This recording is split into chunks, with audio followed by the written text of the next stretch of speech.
ప్రజాస్వామ్యంలో ఎవరైనా పోటీ చేయొచ్చు లక్ష్మణ్ గారు. అది 100%. జుబ్లీల్స్ అయినా కానీ అది ఎక్కడైనా కానీ దేశంలో. కానీ ఎవరైతే ఒక అభ్యర్థి పోటీ చేస్తున్న అభ్యర్థి ఈ ప్రాంతం నాది, ఇక్కడికి ఎవరన్నా వేరే పార్టీ వాళ్ళు వస్తే వాళ్ళు కనీసం గల్లీలు కూడా దాటరు. వాళ్ళని ఒక విధంగా చెప్పాలంటే ఒక థ్రెటనింగ్ చేయడమే, ఒక విధంగా వాళ్ళని సంపేస్తామని బెదిరించే కాడికి తీసుకొచ్చినటువంటి అభ్యర్థులు మనం సోషల్ మీడియాలో చూస్తున్నాం. మరి దీని ఎట్లా చూడొచ్చు? అంటే క్లియర్ దాని ప్రకారం సుమోటోగా ఎలక్షన్ ఆఫీసర్లు కేసు బుక్ చేయాలి. మరి ఇప్పటి వరకు కేసు మరి బుక్ చేసిరా లేదా మనకు తెలియదు. ఎక్కడ కూడా BNSS యాక్ట్ ప్రకారం 351, 352, 353 అంటే insult to provoke the other persons అనేది అది పబ్లిక్ పీస్ను కూడా వాళ్ళు వైలేట్ చేస్తున్నారు, పబ్లిక్ పీస్ను కూడా విఘాతం కలిగిస్తున్నారు. క్లియర్గా ఒక క్యాండిడేట్ అలా చేయడం అనేది ఎలక్షన్ నియమావళిని ఉల్లంఘించినట్టు కిందే వస్తుంది. ఉల్లంఘించినప్పుడు నిజంగా గెలిచిన తర్వాత కూడా ఓడిపోయిన క్యాండిడేట్ కూడా ఎవరైనా, నవీనే కావచ్చు, సునీత గారే కావచ్చు, ఎవరైనా వైలేషన్స్కి విరుద్ధంగా మాటలు మాట్లాడినా, ఇలా భయభ్రాంతులకు గురి చేసే మాటలు మాట్లాడినా ఎలక్షన్ నియమావళికి విరుద్ధం, అది RP యాక్ట్ కు విరుద్ధం. అది కాబట్టి దీన్ని ఛాలెంజ్ చేసే అవకాశం కూడా ఉంటుంది. అంటే దాని నుంచి మీ లీగల్ టీమ్ కానీ లేకపోతే ఎప్పుడైతే ప్రతిపక్షంలో ఉన్నటువంటి పార్టీ నుంచి కానీ ఏమైనా కేసులు నమోదు చేసి 100% మేము ఎలక్షన్ ఆఫీసర్ CEO గారు కూడా నిన్న మెట్టు సాయి గారు ఏదో మాట్లాడిర్రు, పిచ్చి మాటలు మాట్లాడుతున్నారు. దాని గురించి మళ్ళీ అడుగుతాను నేను. అంటే నేను జనాల్ని ఇప్పుడే ఇంతగానం భయపెట్టిస్తున్నప్పుడు ప్రతిపక్ష పార్టీలు కనీసం ఇక్కడ ప్రచారం కూడా చేస్తే కూడా మీ మీ మీ బాడీలు ఇక్కడి నుంచి బయటకు డైరెక్ట్ బెదిరిస్తున్నప్పుడు నిజంగా మరి పోలీస్ వ్యవస్థ ఏం చేస్తున్నట్టు, ఎలక్షన్ కమిషన్ ఏం చేస్తున్నట్టు, నిజంగా ఎవరికైనా ఒత్తాసు పలికే ప్రయత్నం చేస్తున్నారు అనుకోవచ్చా? అంటే నిజంగా ఇక్కడ రాజ్యాంగం, భారతదేశంలో రాజ్యాంగం ఉందా అనిపిస్తుంది ఈ రోజు. అంటే నిజంగా కొందరు పోలీస్ అధికారులు మనం చూస్తున్నాం. అంటే పబ్లిక్ గా నువ్వు ఇక్కడ తిరగొద్దానని అనడానికి ఎవరు, ఆయన ఎవరు? అదే మరి ఎలక్షన్ ఆఫీసర్ ఏం చేస్తారు, పోలీసులు సెక్యూరిటీ ఉన్న పోలీస్ అధికారులు ఏం చేస్తున్నారు, ఆ కన్సర్న్ డిపార్ట్మెంట్ ఏం చేస్తారు, ఇన్ఛార్జీలు ఏం చేస్తారు, ప్రతిపక్షాలు బీజేపీ కూడా క్వశ్చన్ చేయాల్సి వస్తుంది కొన్ని సందర్భాలు, చేయాలి. మరి బీజేపీ ప్రేక్షక పాత్ర వహిస్తున్నది. నిజంగా ఎలక్షన్ ఆఫీసర్లు కూడా అలాంటి వర్డ్స్ చూసినప్పుడు అంటే జీవించే హక్కుకు భంగమే కదా అది. 100% కదా. అంటే వైలేషన్ చేస్తున్నట్టే కదా freedom of Liberty, freedom of live అనేది అంటే మన జీవించే హక్కుకు భంగం కలిగినప్పుడు, ఎలక్షన్ నియమావళిని ఉల్లంఘించినప్పుడు నిజంగా ఎలక్షన్ ఆఫీసర్లు సీరియస్గా దీన్ని తీసుకుంటే బాగుంటుంది. తీసుకోకపోతే ఏంటంటే కొంత అనుమానాలకు తావిచ్చే అవకాశం ఉంటుంది మనకు. అంతే. ఇప్పుడు మామూలుగా ఎప్పుడైనా కూడా ఎలక్షన్కి సంబంధించిన దాంట్లో ఒకటి అది వస్తుంది లక్ష్మణ్ గారు, ఎలక్షన్ కోడ్ వస్తూ ఉంటుంది.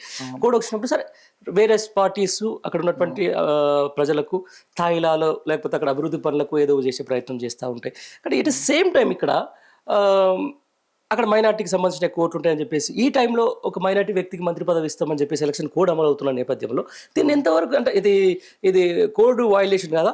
100% అవుతుంది. ఇప్పుడు మనం చూసాం సునీత గారి పాప మీద మసీదు కొంత దూరంలో అంటే అదే ఉల్లంఘించినట్టు FIR నమోదు చేయడం. అదే అజరుద్దీన్ గారు లోపలికి వచ్చి అక్కడ ఓటర్లతో మాట్లాడుతుంటే ఆయన మీద కేసు లేకపోవడం. అంటే ప్రేక్షక పాత్ర ఎవరు వహిస్తారు అనేది ప్రజలకు అర్థమవుతుంది. నిజంగా ఇలాంటి సంఘటనలు జరుగుతున్నప్పుడు ఇలాంటి టైంలో ఆ మంత్రి పదవి ఇవ్వడం అంటే ఓటర్లను ప్రలోభాలకు గురి చేసినట్టే.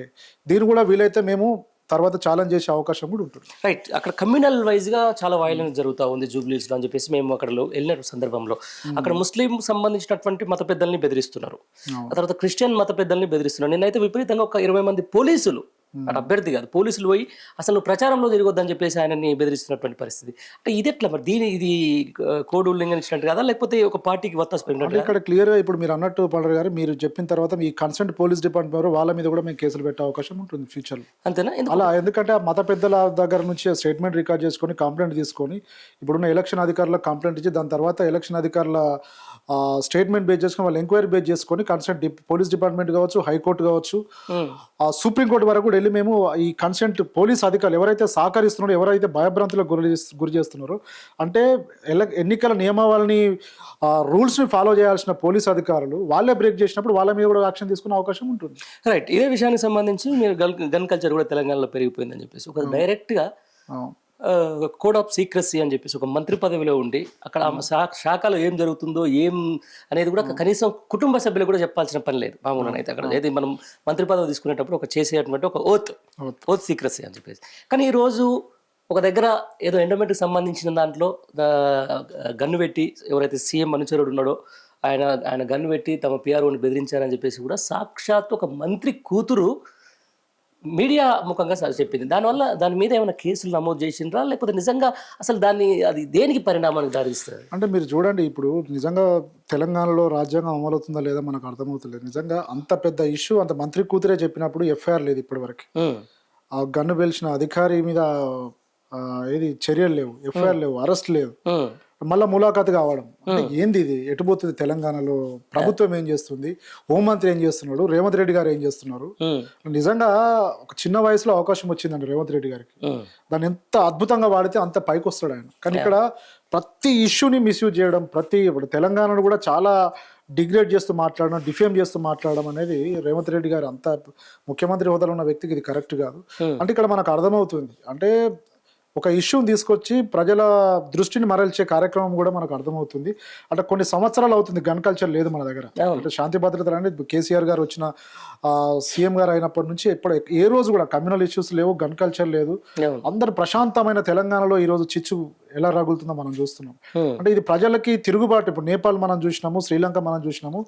అలాంటి పరిస్థితులు దాపరించక ముందే రేవంత్ రెడ్డి గారు కొద్దిగా శాంతి భద్రతలు కంట్రోల్లో పెడితే బాగుంటుంది. ఈ రోజు మనం చూసి జూబ్లీ హిల్స్ లో ఈ గల్లీలలో తిరగొద్దనడానికి రేవంత్ రెడ్డి గారు కూడా దానికి ఒక హోంమంత్రిగా ఉండి ఆయన కూడా యాక్షన్ తీసుకోవచ్చు, తప్పేముంది. ఇప్పుడు వాజ్పేయి గారు ఉన్నప్పుడు, నేను బీఆర్ఎస్ లీగల్ టీమ్ అడ్వకేట్ అయినప్పటికీ వాజ్పేయి గారు ఉన్నప్పుడు కొన్ని గొప్ప గొప్ప నిర్ణయాలు తీసుకున్నారండి. ఇప్పటికీ ఆయన చరిత్రలో నిలిచిపోయింది వాజ్పేయి గారు. తర్వాత మళ్ళీ ఎవరు ఎట్లా అట్లా చేసారో మనకు కనబడతలేరు. కలాం గారు ఉన్నప్పుడు, కలాం కొన్ని రాష్ట్రపతి ఉన్నప్పుడు కొన్ని గొప్ప నిర్ణయాలు తీసుకున్నారు. ఈ రేవంత్ రెడ్డి గారు గల్లీలో తిరగొద్దని నీ అభ్యర్థి అంటే అసలు నువ్వేం చేస్తున్నావు? హోంమంత్రిగా ఉండి పోలీసు వాళ్ళు ఏం చేస్తున్నారు?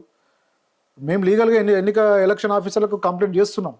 నిన్న మా గంగుల కమలాకర్ కావచ్చు, కౌశిక్ రెడ్డి గారు కావచ్చు, చాలా మంది కంప్లైంట్ చేయడం జరిగింది ఈ ఇష్యూ మీద. ఏం చెప్పారు అక్కడ? ఏం వచ్చింది? అంటే నిజంగా ఎలక్షన్ అధికారులు మేము ఎంక్వైరీ చేస్తాం, మేము నిజంగా తన అన్నట్టు మా దగ్గర ఆధారాలు మీరు ఇచ్చారు కాబట్టి దాని మీద. దానికి ఎంత సోషల్ మీడియాలో వచ్చింది, డైరెక్ట్ మెయిన్ స్ట్రీమ్ మీడియాలో కవర్ చేసింది, పేపర్లో వచ్చింది, ఇప్పుడు ఎక్కడ చూసినా కనిపిస్తుంది కదా. మళ్ళీ దానికి ఇంకా వాళ్ళు ఇప్పుడు ఎలక్షన్ ఆఫీసర్లు సుమోటో దాన్ని సుమోటో కూడా అవసరం లేదు. మేము ఇచ్చిన బేసింగ్ ఆన్ అవర్ కంప్లైంట్ వాళ్ళు కన్సర్న్ పోలీస్ డిపార్ట్మెంట్కి పంపించి ఎఫ్ఐఆర్ చేయించి కస్టడీలోకి తీసుకోవచ్చు.